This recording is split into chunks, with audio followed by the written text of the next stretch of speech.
All right, we're going to take a look at the conflict between the United States and Iran, but we're not going to focus on the politics. Instead, we're going to let the data do the talking. And trust me, the numbers tell a story of incredibly unequal consequences, a story that the usual headlines don't always show you. So that brings up a huge question. In a modern conflict, how do you even measure the true cost? Is it the number of lives lost? The amount of money spent? The military gear that's destroyed?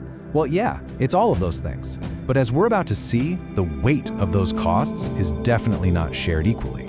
So let's just dive right into the analysis. We're going to break down the human, military, and economic tolls to really build a complete picture of this conflict's incredibly asymmetric impact on both the US and Iran. And we have to start with the most devastating cost of any war, the human toll. These aren't just numbers on a screen. They represent families, futures, and entire communities that have been shattered.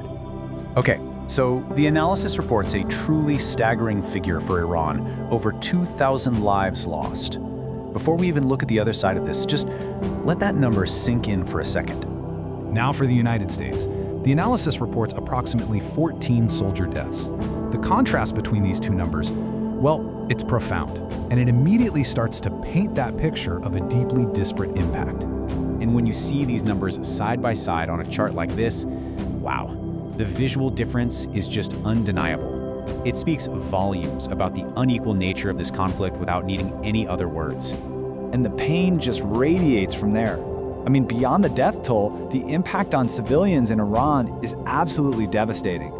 The analysis points to over 1,500 civilian deaths, more than 20,000 people injured, and get this, 3.2 million people forced from their homes. It just shows how deep this conflict cuts into everyday life. Okay, so let's shift gears now. We're going to move from the human cost to the material one. Let's take a look at the damage to the actual military hardware and infrastructure, which adds another really important layer to this whole picture. So when we look at physical damage, we see a different kind of imbalance. Iran has been hit with over 11,000 strikes on a whole range of targets. We're talking everything from naval vessels to entire military bases. On the other side, US losses are much more concentrated on specific high-value assets, like those very expensive Reaper drones, and damage to certain base infrastructure. But here's where the story gets a little more complex. This is a direct quote from the analysis, and it adds a really critical piece of nuance. Despite what looks like completely overwhelming damage, the assessment is that Iran's ability to fight back has not been totally wiped out. And this slide really explains why. The analysis says that a huge chunk of Iran's missile systems, we're talking something like 2/3, are actually still operational. This detail is so key because it shows us that even incredibly heavy losses don't necessarily mean a complete loss of strategic power. Next up, we turn to the economic front. You know, war isn't just fought with soldiers and machines, it's also a battle of resources. And that financial strain, it can be just as devastating as any weapon. Economically, it's a tale of two completely different realities. Iran's economy, which was already pretty fragile, is now under severe pressure. We're talking urban destruction, damaged infrastructure, and major hits to its all-important oil exports. Now, the US has spent billions, and yeah, it's affected by global oil prices, but for an economy as absolutely massive as America's, these costs are considered manageable. And all of this brings us to the core idea that basically defines this whole analysis: asymmetric impact.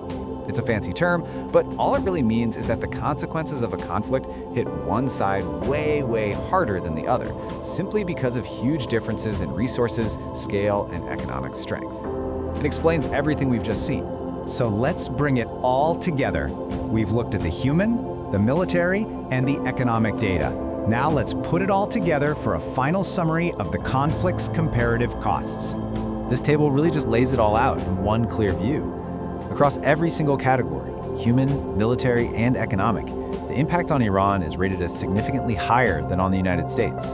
The conclusion is pretty inescapable. The burden of this conflict is profoundly unequal. Now, it's really crucial to remember that this is a snapshot of an ongoing conflict.